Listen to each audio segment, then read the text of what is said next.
Hello, good evening. Today I am going to discuss the mechanical properties of solid +1 syllabus, the first chapter of the second part of +1, second part book of the +1. That is the elasticity.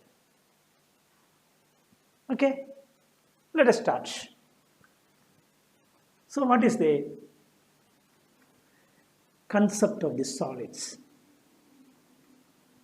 It's a very small chapter and very simple.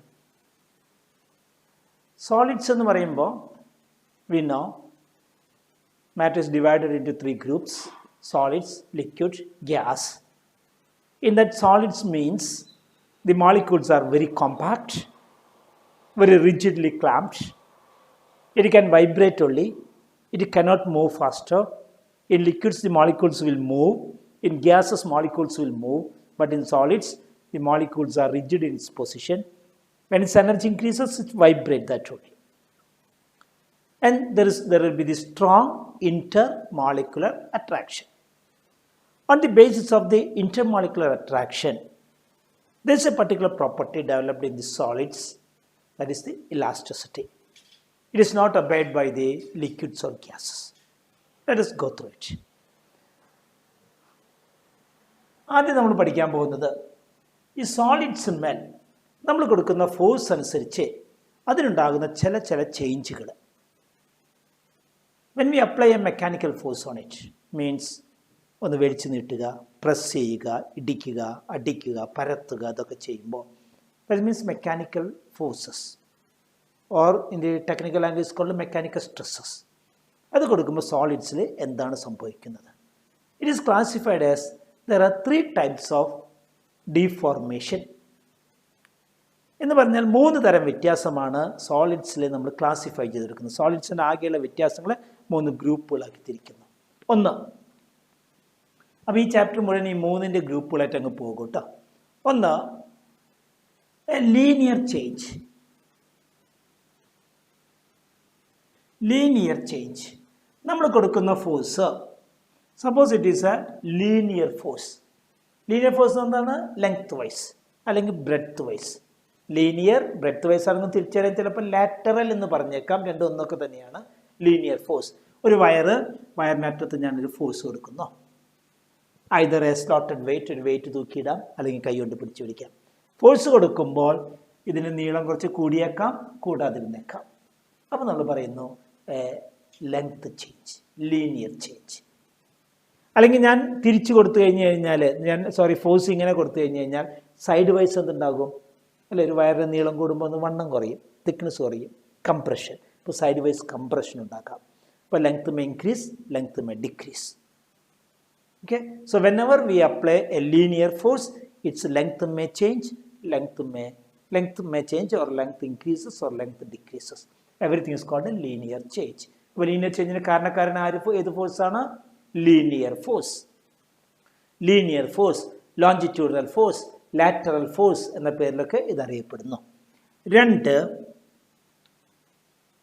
if the applied force is a normal force, perpendicular force. ഒരു body ഇതാ ഇങ്ങനെ ഇരിക്കുന്നു, തറയിൽ ഉറപ്പിച്ച് വെച്ചിരിക്കുകയാണ്, നേരെ മുകളിൽ നിന്നൊരു ഫോഴ്സ് കൊടുക്കുന്നു, എ നോർമൽ ഫോഴ്സ്. അല്ലെങ്കിൽ ഒരു ബോഡി, ഇതിങ്ങനെ ഇരിക്കുന്ന ഒരു ബോഡി ഞാൻ കയ്യിൽ പിടിച്ച് സ്ക്യൂസ് ചെയ്യുന്നു, ഇങ്ങനെ അമർത്തുന്നു, എല്ലാ വശത്തുനിന്നും ഫോഴ്സ് കൊടുക്കുന്നു. ഒരു വശത്തല്ല, ബോഡിയുടെ എല്ലാ വശത്തുനിന്നും ഫോഴ്സ് കൊടുക്കുന്ന ഒരു ബോളിൻ്റെ a normal force. If the applied force is a normal force, a perpendicular force, will say it's volume may change. Volume change. ഇപ്പോൾ linear change, volume change. Linear ചേഞ്ചിന് കാരണക്കാരൻ ആരാണ്? Linear force. വോളിയം ചേഞ്ചിന് കാരണക്കാരൻ ആരാണ്? Normal force, perpendicular force. And third one is the shape change. Shape change ഇവിടെ നമ്മൾ ഉദ്ദേശിക്കുന്നത്, ഇഫ് ദി അപ്ലൈഡ് ഒരു ബോഡി ഞാൻ ഇങ്ങനെ തറയിൽ ഉറപ്പിച്ച് വെച്ചിരിക്കുന്നു, ഞാനിവിടെ ഇങ്ങനൊരു ഫോഴ്സ് കൊടുക്കുന്നു, മുകളിൽ ചേര, അതായത് ബുക്കുകൾ ഇങ്ങനെ അട്ടിയിട്ട് വെച്ചിരിക്കുന്നു, മുകളിലത്തെ ബുക്ക് പിടിച്ച് പതുക്കെ ഞാനൊന്ന് നിരക്കുന്നു. A tangential force, a book star tangential force. അല്ലെങ്കിൽ നമ്മൾ മൈദമാവ് ഉരുട്ടി വെച്ചിരിക്കുന്നു, ഇങ്ങനെ വെച്ചിരുന്ന മൈദമാവ് ഇങ്ങനെ കയ്യിൽ വെച്ചിട്ട് ഇങ്ങനെ ഒന്ന് പിടിച്ചാക്കുന്നു. മോളിൽ കൂടെ. അപ്പോൾ അതിൻ്റെ ഷേപ്പ് മാറുന്നു. ഷേപ്പ് ചേഞ്ചസ്, ഷിയറിംഗ് ചേഞ്ചസ് എന്ന് കൂടി അതിനെ വിളിക്കാറുണ്ട്. ഷിയറിംഗ് ചേഞ്ചസ്, ഷേപ്പ് ചേഞ്ച് അഥവാ ഷിയറിംഗ് ചേഞ്ച്. Shearing change. അപ്പോൾ ഇതാണ് 3 തരം ഡീഫോർമേഷൻ. അപ്പോൾ നമ്മൾ എന്ത് പഠിച്ചു? ഒരു സോളിഡ്സിന് ഫോഴ്സ് അപ്ലൈ ചെയ്താൽ there may be 3 types of deformation. If the applied force is a longitudinal force or lateral force or linear force, the change is length, linear change or length change. If the applied force is a normal force, perpendicular force, the volume may change. If the applied force is a tangential force, its shape may change or a shearing change. മനസ്സിലായോ? Okay, അടുത്ത സ്റ്റേജിൽ അപ്പോൾ ഇങ്ങനെ 3 ഗ്രൂപ്പുകളായിട്ട് നമുക്കിത് പഠിച്ചു പോകാം.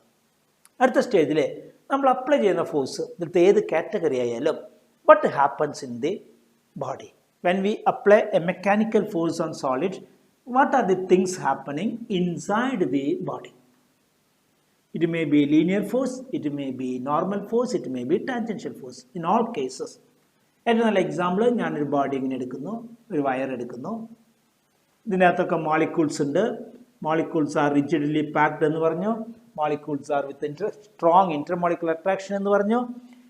ഞാനിതും ഒരു force കൊടുക്കുകയാണ്, ലീനിയർ ഫോഴ്സ്. ലീനിയർ ഫോഴ്സ് കൊടുത്ത ഉടനെ തന്നെ ഞാൻ കൊടുത്ത ഫോഴ്സിനെ എനിക്ക് അപ്ലൈഡ് ഫോഴ്സ് എന്ന് വിളിക്കാം. കുറച്ച് പേരുകളാണ് ഇവിടെ പഠിക്കേണ്ടത്. Applied force, what we given is the applied force.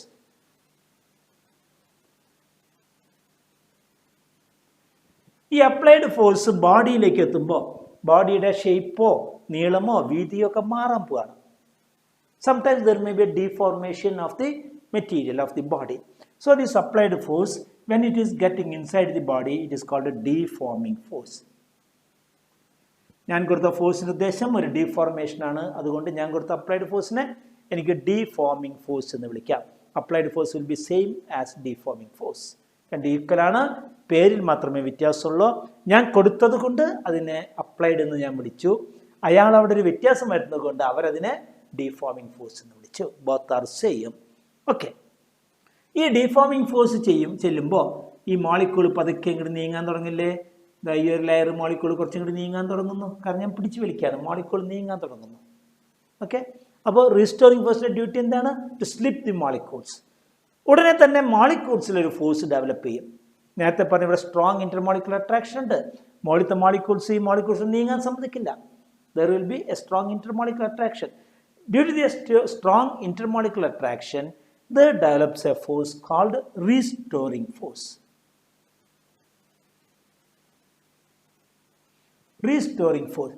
സിസ്റ്റത്തിനെ പഴയ പോലെയാക്കാൻ ശ്രമിക്കുന്ന ഒരു ഫോഴ്സ് റീസ്റ്റോറിംഗ് ഫോഴ്സ് അതിൻ്റെ ഉള്ളിൽ ഉണ്ടാകുന്നു. അപ്ലൈഡ് ഡീഫോമിംഗ് ഫോഴ്സിനെ ഒപ്പോസ് ചെയ്തുകൊണ്ട് റീസ്റ്റോറിംഗ് ഫോഴ്സ് ഉണ്ടാക്കുന്നു. ഡീഫോമിംഗ് ഫോഴ്സിന് കാരണമാരാണ്? ഞാൻ കൊടുത്ത അപ്ലൈഡ് ഫോഴ്സ്. റീസ്റ്റോറിംഗ് ഫോഴ്സിന് കാരണം എന്താണ്? Intermolecular attraction. ഓക്കെ, 4 പേര് മനസ്സിലായോ?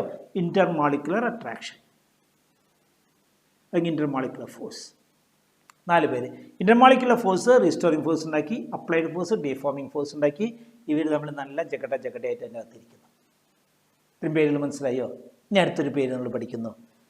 If the applied force is removed, when a force is applied, there may be a deformation. When a force is applied, there may be netta eppozhum alla, there may be a deformation. If the applied force is removed, if the body regains its original condition, original dimension, if the body regains its original dimension, മനസ്സിലായോ? Whenever the deforming force is removed, the body is regaining the original dimension. ആ പ്രോപ്പർട്ടീനെ വിളിക്കുന്ന പേരാണ് elasticity. Sometimes the body may regain its original dimension. Whenever deforming force is removed due to the restoring force, the body may get the original dimension. That property is called elasticity. That property of material is called elasticity. അപ്പോൾ ഒരു mechanical force കൊടുക്കുമ്പോൾ അവിടെ deforming force ഉണ്ടാകുന്നു. Deforming force കാരണം അവിടെ restoring force ഉണ്ടാകുന്നു. Mechanical force remove ചെയ്യുമ്പോൾ restoring force കാരണം ബോഡി പഴയ പോലെ തന്നെയാകുന്നെങ്കിൽ നമ്മൾ ആ ബോഡിയെ ആ പ്രോപ്പർട്ടിയെ വിളിക്കുന്ന പേരാണ് ഇലാസ്റ്റിസിറ്റി. ഇലാസ്റ്റിസിറ്റി കാണിക്കുന്ന മെറ്റീരിയൽ, എല്ലാ മെറ്റീരിയലിനും ഇലാസ്റ്റിസിറ്റി ഇല്ല. The materials which show this elastic property is called elastic material. Elastic material, elasticity property കാണിക്കുന്ന മെറ്റീരിയലിനെ ഇലാസ്റ്റിക് മെറ്റീരിയൽ എന്ന് വിളിക്കുന്നു. അപ്പോൾ എന്താണ് ഇലാസ്റ്റിക് പ്രോപ്പർട്ടി? പഴയ പോലെ ഡിഫോമിംഗ് ഫോഴ്സുകൾ റിമൂവ് ചെയ്താൽ ബോഡിക്ക് പഴയ കണ്ടീഷൻ തിരിച്ചു കിട്ടുന്നതിനെ ഇലാസ്റ്റിസിറ്റി എന്ന് വിളിക്കുന്നു. ഇലാസ്റ്റിസിറ്റി കാണിക്കുന്ന മെറ്റീരിയലിനെ ഇലാസ്റ്റിക് മെറ്റീരിയൽ എന്ന് വിളിക്കുന്നു. ഇലാസ്റ്റിസിറ്റി അല്പം പോലും കാണിക്കാത്ത മെറ്റീരിയലിനെ, അതായത് തിരിച്ച് പഴയ പോലെ ആകാത്തവരെ പ്ലാസ്റ്റിക് എന്ന് വിളിക്കുന്നു. പ്ലാസ്റ്റിക് ബോഡി എന്ന് വിളിക്കുന്നു, പ്ലാസ്റ്റിക് മെറ്റീരിയൽ എന്ന് വിളിക്കുന്നു. അപ്പം മെറ്റീരിയൽസ് രണ്ട് തരം, elastic material, plastic material. Deforming force മാറ്റിക്കഴിഞ്ഞാൽ പഴയ പോലെ ആകുന്നവരെ ഇലാസ്റ്റിക് മെറ്റീരിയൽ എന്ന് വിളിക്കുന്നു, പഴയ പോലെ ആകാത്തവരെ പ്ലാസ്റ്റിക് മെറ്റീരിയൽ എന്ന് വിളിക്കുന്നു. ഈ പ്രോപ്പർട്ടിയെ വിളിക്കുന്ന പേര് ഇലാസ്റ്റിസിറ്റി. ഇനി ഓർക്കേണ്ട ഒരു കാര്യം, ഈ ഇലാസ്റ്റിക്കും പ്ലാസ്റ്റിക്കും ഒക്കെ നമ്മൾ സ്ഥിരം നിത്യജീവിതത്തിൽ പറയുന്ന കാര്യം. നമ്മുടെ റബ്ബർ ബാൻഡ്, ഇലാസ്റ്റിക് ബാൻഡ്, അതല്ല ഇത്. അതൊരു കമേഴ്സ്യൽ ടേം ഇലാസ്റ്റിക് ബാൻഡ്. അത് കണ്ടുപിടിച്ച കമ്പനി ആ സാധനം ഇലാസ്റ്റിക് എന്ന് പേരിട്ടു, ഈ സ്വഭാവം ഉള്ളതുകൊണ്ട്. So elastic is a purely physics term, it is not applied in the commercial market. അതുപോലെ പ്ലാസ്റ്റിക്, നമ്മൾ കടയിൽ കിട്ടുന്ന പ്ലാസ്റ്റിക് ബക്കറ്റ്, പ്ലാസ്റ്റിക് കവർ, ഒരുപാട് പ്ലാസ്റ്റിക്, നിരോധിക്കപ്പെട്ട പ്ലാസ്റ്റിക്, അതല്ല ഇത്. അത് PVC, പോളിവിനൈൽ ക്ലോറൈഡ് എന്നൊക്കെ ഉണ്ടാക്കുന്ന പ്ലാസ്റ്റിക്കിൻ്റെ പല രൂപഭേദങ്ങൾ. ഇതല്ല, a technical term plastic. Okay, ഇവരെന്നെ തിരിച്ചറിയുക. അപ്പോൾ ഫിസിക്സിൽ ഉപയോഗിക്കുന്ന ഇലാസ്റ്റിക്, പ്ലാസ്റ്റിക്, കമേഴ്സ്യൽ മാർക്കറ്റിലെ ഇലാസ്റ്റിക്കും പ്ലാസ്റ്റിക്കും അല്ല എന്നുള്ളത് തിരിച്ചറിയുക. ഇതൊക്കെ പറഞ്ഞിട്ട് പറയുന്നു, അടുത്ത പോയിന്റ് പറയുന്നു, അപ്പോൾ ഏത് മെറ്റീരിയൽ വേണമെങ്കിൽ ഇലാസ്റ്റിക് ആവാം, പ്ലാസ്റ്റിക് ആകാം. There are no material which have 100% plasticity. 100% plastic ആയിട്ടുള്ള മെറ്റീരിയൽ ഇല്ല. അതുപോലെ തന്നെ 100% ഇലാസ്റ്റിക് ആയിട്ടുള്ള മെറ്റീരിയലും ഇല്ല. 100% ഇലാസ്റ്റിക് ഓർ 100% പ്ലാസ്റ്റിക് മെറ്റീരിയൽസ് ഇല്ല. ഏറ്റവും വലിയ നല്ല ഇലാസ്റ്റിക് മെറ്റീരിയൽ എന്ന് പറയുന്നത് ആരാണ്?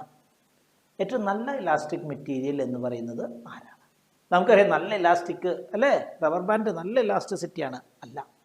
അപ്പോൾ ഒരു ചോദ്യമുണ്ട്, ഇലാസ്റ്റിസിറ്റി അളക്കുന്നത് നല്ലത് എന്ന് പറയുന്നത് എന്താണ് അതിൻ്റെ ക്രൈറ്റീരിയ? ഒരാൾ വലിച്ചാൽ നീളുന്നതാണോ ഇലാസ്റ്റിസിറ്റി, അതോ നീണ്ട ആൾ തിരിച്ച് പഴയ പോലെ ആകുന്നതാണോ ഇലാസ്റ്റിസിറ്റി? ഇപ്പോൾ നമ്മുടെ കണക്കനുസരിച്ച് വലിച്ചാൽ നീളുന്നതല്ല elasticity. whenever the force is removed, getting back to original condition, എത്ര പെർഫെക്റ്റ് ആയിട്ട് പഴയ പോലെ ആകുന്നു, അതാണ് ഇലാസ്റ്റിസിറ്റിയുടെ കൺട്രോൾ. നമ്മൾ വിളിക്കുന്ന റബ്ബർ ബാൻഡ് കുറേ വലിച്ചാൽ പിന്നെ പഴയ പോലെ ഒന്നും ആവില്ല. It is not perfect elastic. ഇപ്പോൾ സ്റ്റീല്, ഏറ്റവും നല്ല ഇലാസ്റ്റിക് എന്ന് പറയുന്നത് സ്റ്റീലാണ്. സ്റ്റീല്, കോട്സ്, ഇവരൊക്കെയാണ് ഏറ്റവും നല്ല ഇലാസ്റ്റിക് മെറ്റീരിയൽ. ഏറ്റവും നല്ലതെന്നത് കോട്സ് ആണ്. കാരണം അതുമ്പോൾ ഫോഴ്സ് കൊടുത്ത് ആ ഫോഴ്സ് റിമൂവ് ചെയ്താൽ 100% ഇത് പഴയ പോലെയാകുന്നു, ക്വിക്കായിട്ടാകുന്നു. സ്റ്റീലും ഒരുവിധമൊക്കെ പഴയ പോലെയാകുന്നു, ഒരു വിധത്തിലൊക്കെ ആകുന്നു. അപ്പോൾ സ്റ്റീൽ വലിച്ചാൽ നീളുണ്ടോ എന്നുള്ളതാണ്. സഫിഷ്യൻറ്റ് ഫോഴ്സ് കൊടുത്താൽ സ്റ്റീൽ വലിച്ചാൽ നീളും. ആ ഫോഴ്സ് കൊടുത്തു വിട്ട് കഴിഞ്ഞാൽ സ്റ്റീല് പഴയ പോലെയാകും.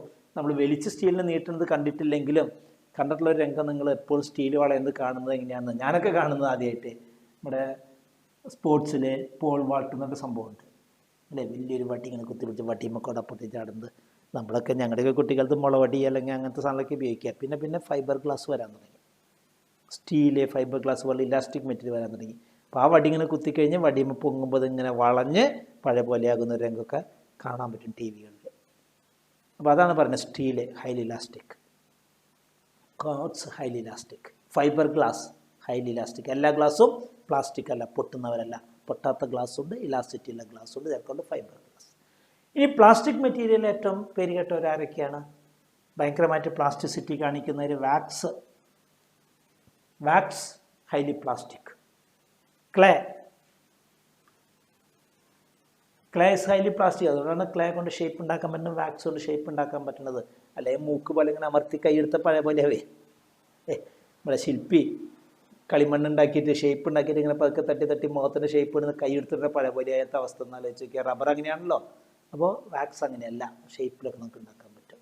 ഏറ്റവും പെർഫെക്റ്റ് ആയിട്ടുള്ളതെന്ന് പറയുന്നത് ഇപ്പോൾ വാക്സ്, ക്ലേ, ഗ്ലാസ്, എല്ലാ ടൈപ്പല്ല, ചില type glasses are highly plastic എന്ന് പറഞ്ഞാൽ വളച്ചാൽ വളയില്ല, പൊട്ടുള്ളൂ, ഒടിയുള്ളൂ, പ്ലാസ്റ്റിക്.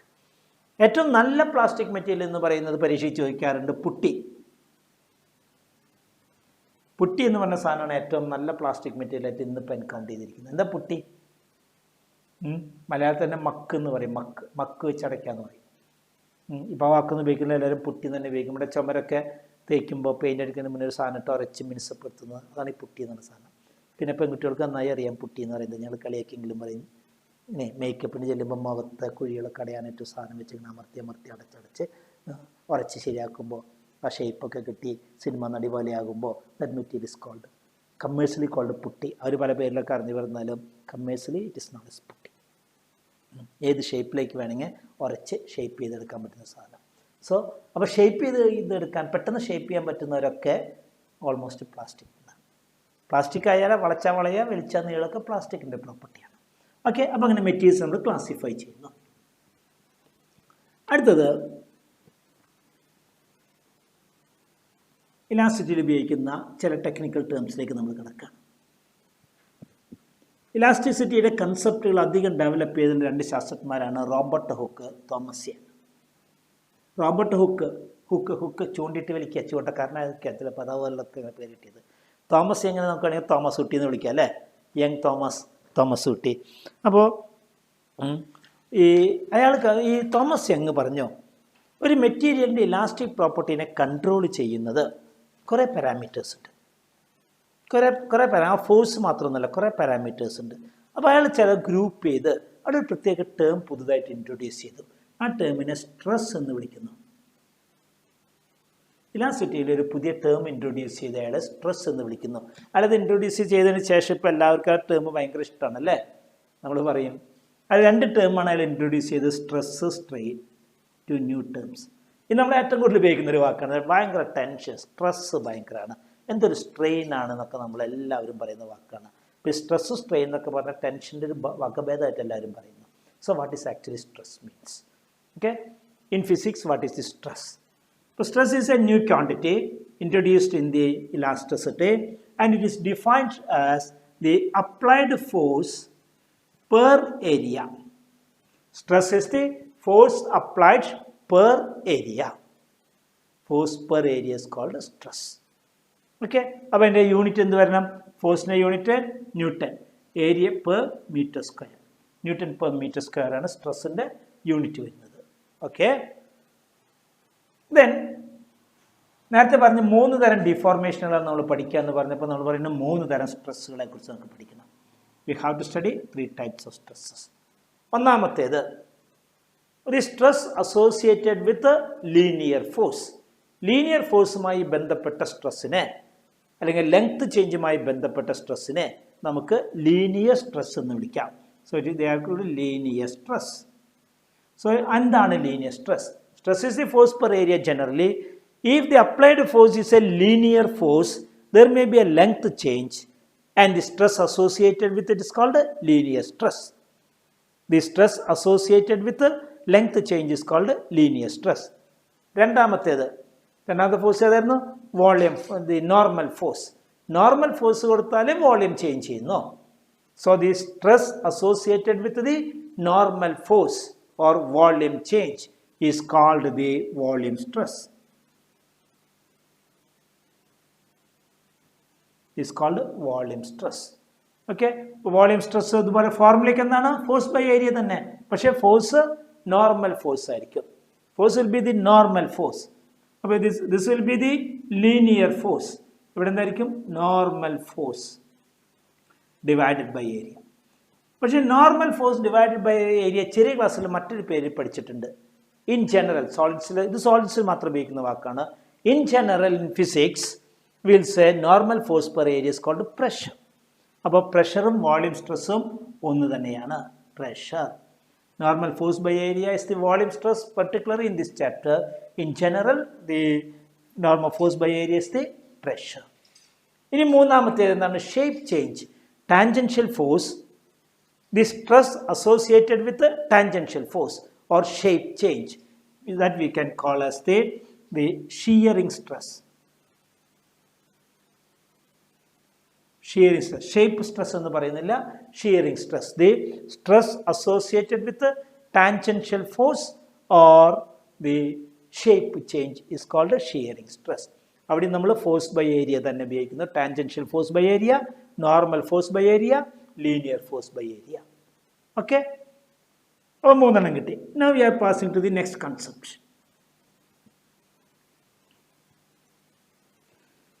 തോമസ് യങ് ഇൻട്രൊഡ്യൂസ് ചെയ്ത മറ്റൊരു പ്രധാനപ്പെട്ട വേർഡാണ് strain. The word strain. Strain means strain is defined as change in dimension by original dimension. Change in dimension by original dimension. ഒരു material നീളം കൂടി, we applied a linear stress, its length was L. It is elongated by a small distance E. Elongation is small, elongation E. Then the change in length divided by the original length. Change in length by original length. E by L എന്ന് എഴുതും. ചിലർ അതിനെ original length L എന്നും increase change ലെങ്ത്തിന് DL എന്ന് എഴുതുമ്പോൾ DL by L എന്ന് എഴുതും. DL by L. Change in length by original length is defined as strain. So strain is generally defined as the change in dimension by original dimension. And there are 3 types of strains. Strain associated with the linear force, increase in length by original length. That is called the linear strain. രണ്ടാമത്തേത് strain associated with the volume change. അവിടെ നമുക്ക് എന്ത് എഴുതണം? Strain equals change in volume divided by the original volume. Change in volume by original volume. മൂന്നാമത്തെ എന്താണ്? The strain associated with the shape change അല്ലെങ്കിൽ shearing stress. Shearing stress കൊടുക്കുമ്പോൾ ഷേപ്പിലൊരു വ്യത്യാസം വന്നു. അപ്പോൾ എന്താണ് ഫോർമുല എഴുതേണ്ടത്? Shape change by original shape അല്ലേ? മറ്റേതുപോലെ അത് നടക്കില്ല. എന്താ കാരണം? ഈ ഷേപ്പ് ചേഞ്ചൊക്കെ എങ്ങനെ പഠിക്കുക? ആകെ കൂടി ഷേപ്പ് ചേഞ്ച് മാഷ് അറിയുന്നത് എന്താണെന്ന് അറിയാം. ഒരുത്തൻ വഴി എന്നിട്ട് വേറെ ചീത്ത വിളിച്ച് പറഞ്ഞപ്പോൾ അല്ലെങ്കിൽ എന്തോ ഒരു തെറ്റ് ചെയ്യുന്നപ്പോൾ ഒരൊറ്റ അടി കിട്ടി. നമ്മൾ പറയില്ലേ, മുഖത്തൊരു അടി കിട്ടിയപ്പോൾ മുഖത്തിൻ്റെ ഷേപ്പ് മാറി. എങ്ങനെ മാറി? അറിയില്ല, ഒരു ഷേപ്പ് മാറി അല്ലേ?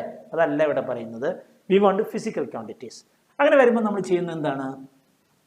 എങ്ങനെയാണ് ഷിയറിംഗ് സ്ട്രെയിൻ അളന്നെടുക്കുന്നത്? Shearing strain associated with shape change അത് അളക്കുന്ന ഒരു പ്രത്യേക രീതിയിലാണ്. നോക്കുക, a body fixed just like this and I am applying a tangential force.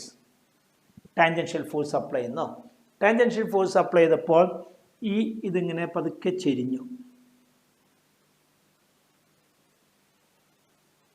മുകളിൽ നിന്നൊരു ഫോഴ്സ് ചെയ്തപ്പോൾ നേരെ വെർട്ടിക്കലായിരുന്ന ഭാഗം ഒന്ന് ചെരിഞ്ഞു. പീസായിലെ ചെരിഞ്ഞ ഗോപുരം പോലെ സൈഡിലേക്കൊന്ന് ചെരിഞ്ഞു. Measure this angle. ആംഗിളിന് എന്ത് നമുക്ക് ഡിഫൈൻ ചെയ്യാൻ പറ്റും? എന്താണ്? Originally applied force. This is the applied force. Applied ഫോഴ്സിന് ഒറിജിനലി പെർപെൻഡിക്കുലർ ആയിരുന്ന line, a line perpendicular to original force and a line perpendicular to the force, tangential force, changed by an angle, turned by an angle theta, and that angle is called shearing strain. For shearing strain matram definition variyana. Shearing strain is an angle. It is the angle turned by a line which was originally perpendicular to the applied force. Applied force is originally perpendicular line turned by an angle theta, and that angle is called the shearing strain. Okay, remember, this angle is measured in radian. Angle degree lana but in particular case angle radian. The angle is to be measured in radian. എന്താണ് ഒരു unit? ഇത് റേഡിയനിൽ വന്നു. അതുപോട്ടെ, മറ്റൊക്കെ എന്താണ്? Increase in length by original length. Increase in length 10 centimetre നീളം 11 centimetre ആയി. Increase in length എത്ര? 1 സെന്റിമീറ്റർ. ഒറിജിനൽ ലെങ്ത് എത്രയായിരുന്നു? 10 centimetre. Centimetre gets cancelled. No unit. അപ്പോൾ ലീനിയർ സ്ട്രെയിനും വോളിയം സ്ട്രെയിനും യൂണിറ്റ് ഇല്ല. ഷിയറിംഗ് സ്ട്രെയിൻ നമ്മൾ റേഡിയനിൽ എഴുതും. Okay, strain normally written as radians. മനസ്സിലായോ? Now we are passing to the next category. എല്ലാം 3 ആയിട്ട് നമുക്ക് ഇങ്ങനെ പോയിക്കൊണ്ടിരിക്കാം. Now pass to the next category.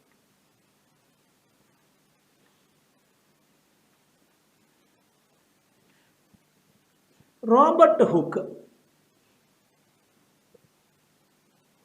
അങ്ങോട്ട് ചൂണ്ടിയിട്ടുകൊണ്ടിരിക്കുന്ന സമയത്ത് ഒരു തോന്നല്, ഈ സ്ട്രെസ്സും സ്ട്രെയിനും തമ്മിൽ എന്താ ബന്ധം? സ്ട്രെസ്സും സ്ട്രെയിനും തമ്മിൽ എന്താണ് ബന്ധം? അപ്പം അങ്ങോട്ട് പറഞ്ഞു, stress is proportional to strain. Stress is proportional to strain, അല്ലെങ്കിൽ strain is proportional to stress. എങ്ങനെ വേണമെങ്കിൽ പറഞ്ഞാലും വലിയ വ്യത്യാസങ്ങളൊന്നുമില്ല. Stress is proportional to strain. അയാൾ പറഞ്ഞ സ്ട്രെയിൻ പ്രൊപ്പോർഷണൽ ടു സ്ട്രെസ് എന്നാണ് പറഞ്ഞത്. Strain proportional to stress. ഒന്നുകൂടി നമുക്ക് തന്നെ ഭംഗി പിടിപ്പിക്കാം. ആദ്യം നമ്മൾ കൊടുത്തത് എന്താ? സ്ട്രെസ് കൊടുത്തപ്പോഴാണ് അല്ലെ, ഫോഴ്സും കൊടുത്തല്ലേ സ്ട്രെസ് ഉണ്ടായത്. ഫോഴ്സ് കൊടുത്തപ്പോൾ സ്ട്രെസ് ഉണ്ടായി, സ്ട്രെസ് കൊടുത്തപ്പോൾ ഇലോങ്ങേഷൻ ഉണ്ടായി, ഇലോങ്ങേഷൻ ഉണ്ടായപ്പോൾ സ്ട്രെയിൻ ഉണ്ടായി. അപ്പോൾ സ്ട്രെസ് അപ്ലൈഡ്. സ്ട്രെസ് അവിടെ ഉണ്ടായതല്ല, ഞാൻ കൊടുത്തതാ. Stress applied. അപ്പോൾ ഉണ്ടായത് എന്താണ്? Strain produced. അപ്പോൾ ഒന്നുകൂടി ഭംഗി പിടിപ്പിച്ചു. Strain produced directly proportional to the stress applied. ഇനി എല്ലാവർക്കും ഉള്ള പോലെ ഈ നിയമം എല്ലായ്പ്പോഴും എല്ലാവരും അനുസരിക്കാറില്ല. എല്ലായ്പ്പോഴും ഈ നിയമം അനുസരിക്കാറില്ല.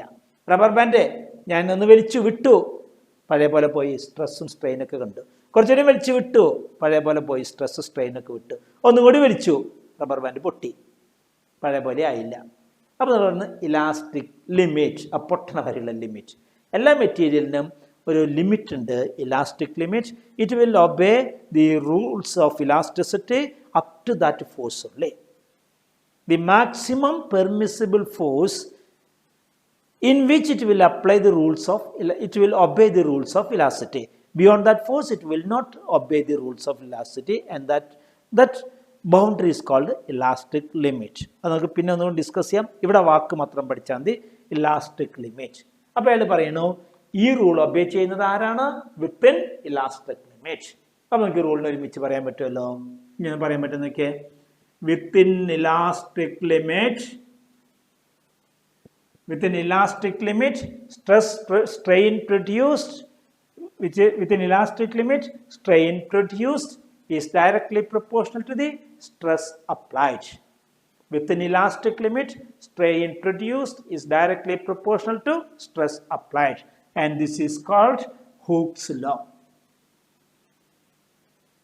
In memory of the, അല്ലെങ്കിൽ ഇത് കണ്ടുപിടിച്ച ശാസ്ത്ര പേര് റോബർട്ട് ഹൂക്ക്. അല്ല ഓർമ്മയ്ക്കായിട്ട് Hooke's law. So what is Hooke's law? For a material അല്ലെങ്കിൽ for a solid within elastic limit, രണ്ട് കണ്ടീഷൻ, സോളിഡ് ആവണം, ഇലാസ്റ്റിക് ലിമിറ്റ് ആവണം. For a solid within elastic limit, strain produced is directly proportional to stress applied. അപ്പോൾ നമുക്ക് wordings എഴുതി കഴിഞ്ഞാൽ നമുക്കറിയാം, strain proportional to stress. അതൊന്നുകൊണ്ട് തിരിച്ചെഴുതി, stress proportional to strain. So stress equal to a constant into strain, അല്ലെങ്കിൽ stress divided by strain is a constant. Stress by strain is a constant, and this constant he called as modulus of elasticity. About the definition, what is modulus of elasticity? What is modulus of elasticity? Stress by strain, or ratio of stress and strain, is called modulus of elasticity. Ratio of stress and strain is called the modulus of elasticity. Okay? Within Hooke's law endana? Within elastic limit, strain produced is directly proportional to stress applied. Stress by strain is a constant called Young's called elastic modulus. Modulus of elasticity എന്നൊക്കെ അതിനെ വിളിക്കുന്നു, അല്ലെങ്കിൽ elastic modulus.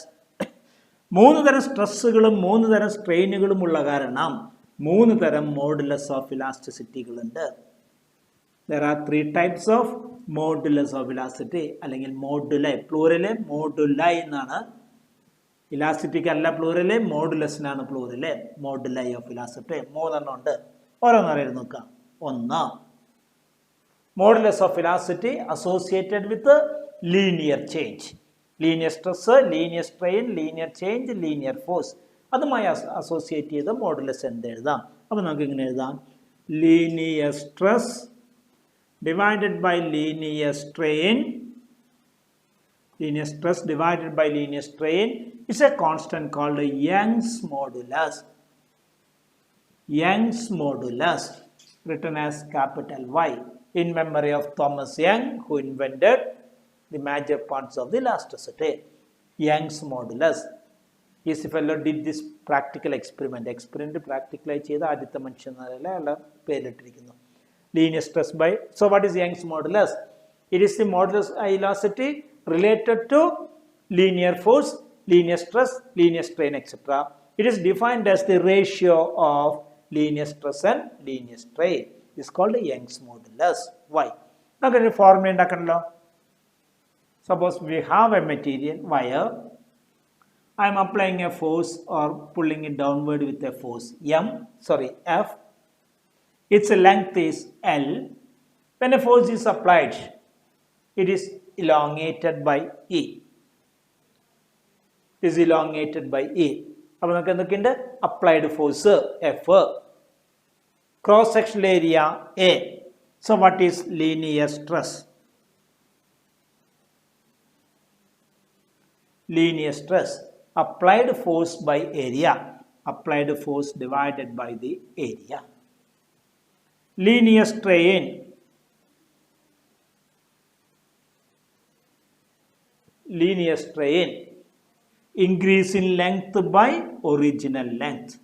Increase in length E extension divided by the original length. Then what is Young's modulus?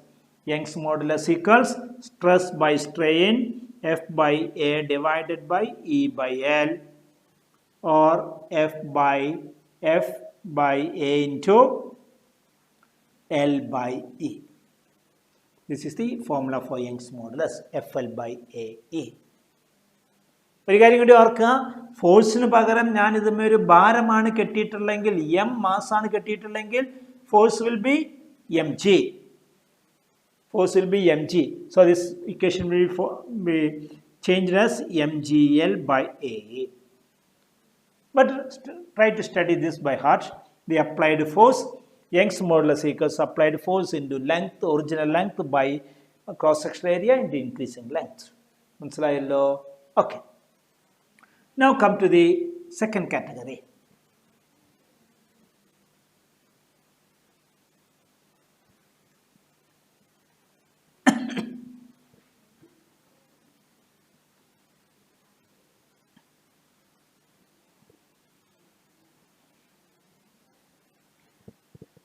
What is the second category? The modulus of elasticity associated with the volume change or normal force.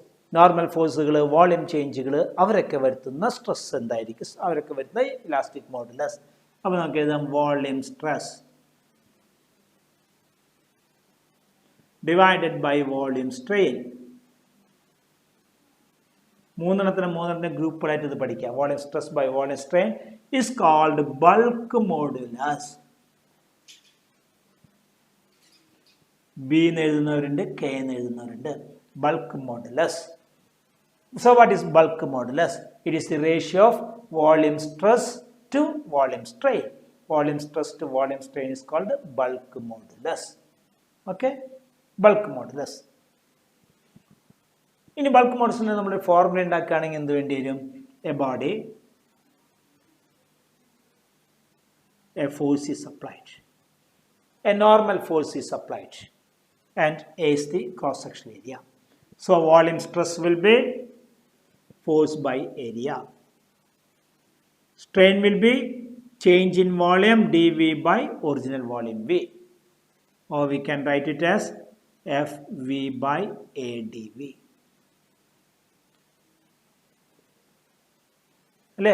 F by A dV by dV. So this is the formula for the bulk modulus. This force and the force is normal force. Normal force by area is also called pressure. Normal force by area is called pressure. So it will be pressure PV by dV.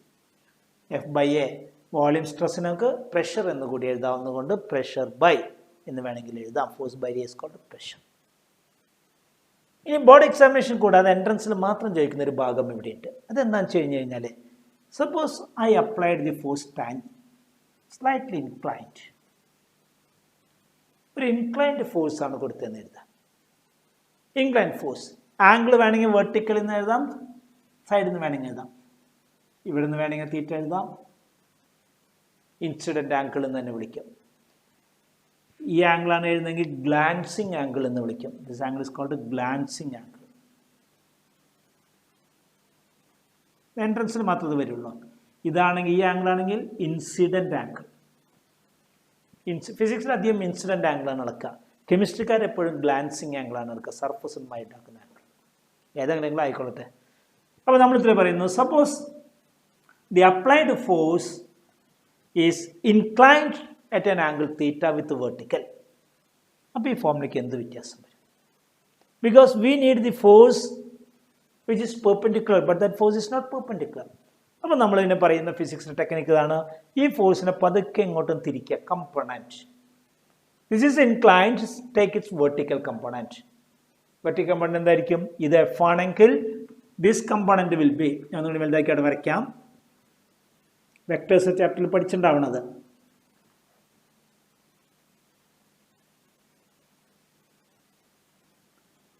This is the vertical, this is the applied force, and suppose this is angle. Now we can rotate this force to here. ഇങ്ങോട്ട് തിരിക്കാം ആ ഫോഴ്സിനെ. അതിൻ്റെ component എത്ര എഴുതണം?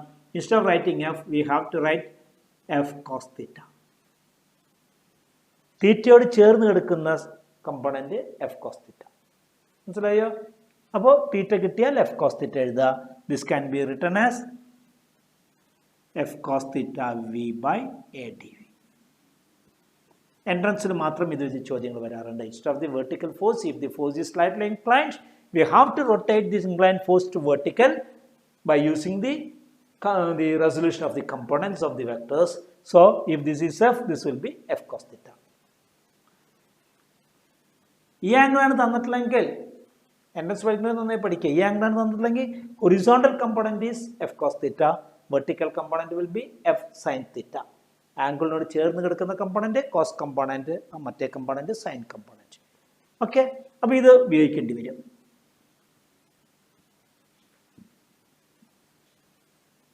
Okay, അടുത്തത് മൂന്നാമത്തേത്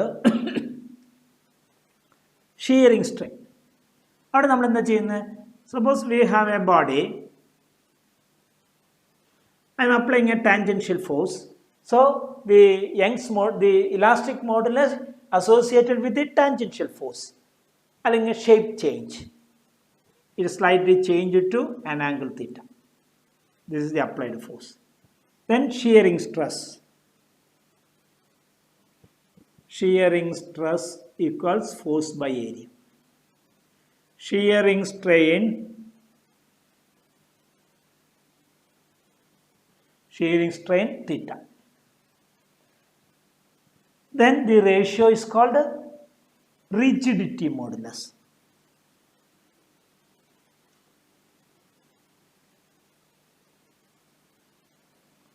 Shearing stress by shearing strain is called rigidity modulus. Rigidity modulus n എന്നാണ് എഴുതുക. Rigidity modulus n equals F by A all divided by theta or F by A theta. അപ്പോൾ Young's modulus associated with the linear change, bulk modulus associated with the volume change, and rigidity modulus associated with the shape change, tangential force, shearing എന്നൊക്കെ വിളിക്കും. മനസ്സിലായോ? ഇനി രണ്ട് additional words ഇവിടെ പഠിക്കാനുണ്ട്. അത് എൻട്രൻസിന് മാത്രമേ ഉള്ളൂ. അതെന്താണെന്ന് വെച്ച് കഴിഞ്ഞാൽ, ഒന്ന് ബൾക്ക് മോഡുലസിന്റെ റെസിപ്രോക്കലിനെ കംപ്രസബിലിറ്റി എന്ന് വിളിക്കാം. The reciprocal of the bulk modulus is called compressibility. എൻട്രൻസിൽ ചോദ്യങ്ങൾ വരാറുണ്ട്, അല്ലെങ്കിൽ ഡാറ്റ തരുമ്പോൾ കംപ്രസബിലിറ്റി തരും. അപ്പോൾ നമുക്ക് ബൾക്ക് മോഡുലസ് കണ്ടുപിടിക്കാം. Reciprocal of the bulk modulus is called the compressibility. Then അതുപോലെ തന്നെ ഉപയോഗിക്കുന്ന മറ്റൊരു വേർഡാണ്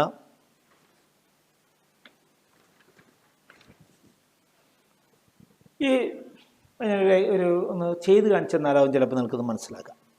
1 minute. നോക്കൂ, ഞാനിതിനെ ഇങ്ങനെ റോൾ ചെയ്യുന്നു. റോൾ ചെയ്ത് നിൽക്കുന്നു. ഒരു കമ്പിന്ന് കുട്ടിയാൽ ഒരു സിലിണ്ടറിക്കൽ കമ്പിയോ വലുത്, അല്ലെങ്കിൽ തുണി എന്തായാലും ആയിക്കൊള്ളട്ടെ. ഈ വശം ഉറപ്പിച്ച് വെച്ചു. ഞാൻ കൈയോട് ഇങ്ങനെ പിടിച്ചു. ക്യാമറ ആയതുകൊണ്ട് എൻ്റെ വിസിബിലിറ്റി എങ്ങനെയാണെന്ന് എനിക്കറിയില്ല. ഞാൻ താഴെ ഒരു ഫോഴ്സ് കൊടുക്കുന്നു.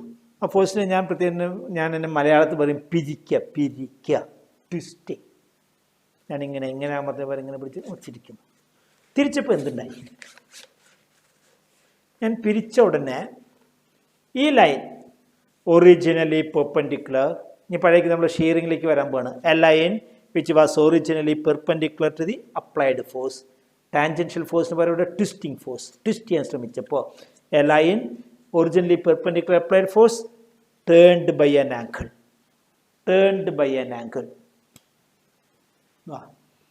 ഇരിക്കുന്നൊരു മെറ്റീരിയൽ, അതും ഇങ്ങനെ ഒരു ലൈൻ ഉണ്ടായിരുന്നു. ഞാനിവിടെ പിടിച്ച് തിരിച്ചപ്പോൾ ഈ ലൈൻ ഇങ്ങനെ പിരിയാൻ തുടങ്ങി. So this is the angle turned. അതും ഷിയറിംഗ് സ്ട്രെയിൻ തന്നെയാണ്. ഷിയറിംഗ് സ്ട്രെയിൻ ആണ്. ഒറ്റയ്ക്കൊരു വാക്കിൽ പറയും angle of twist. So when we apply a tangential force, angle of shear. When we apply twisting force, angle of twist. Both comes under the category of shearing strain. അപ്പോൾ ഇതും കൂടി നമുക്ക് ആവശ്യമുണ്ട് എൻട്രൻസിൽ. ചില സമയത്ത് ഇതൊക്കെ വരും. പിരിക്കുക, ഒരു സാധനം കെട്ടിയിട്ടിട്ട് ഇങ്ങനെ ഓസിലേറ്റ് ചെയ്യുക, പെൻഡിലുണ്ടാക്കുക, അതൊക്കെ. അപ്പോൾ ഈ ചരട് ഇങ്ങനെ പിരിയാൻ തുടങ്ങും. ട്വിസ്റ്റിംഗ് ആൻഡ് ട്വിസ്റ്റിംഗ്, അതൊക്കെ റിജിഡിറ്റി മോഡുലസിൻ്റെ ഒരു ഭാഗമാണ്. ഓക്കെ, അപ്പോൾ ഇത്രയാണ് എൻ്റെ ആദ്യത്തെ ഒരു പാർട്ടുള്ളത്. So I am stopping at this stage. Now we have one more class on this one that we will see later. Okay, bye bye.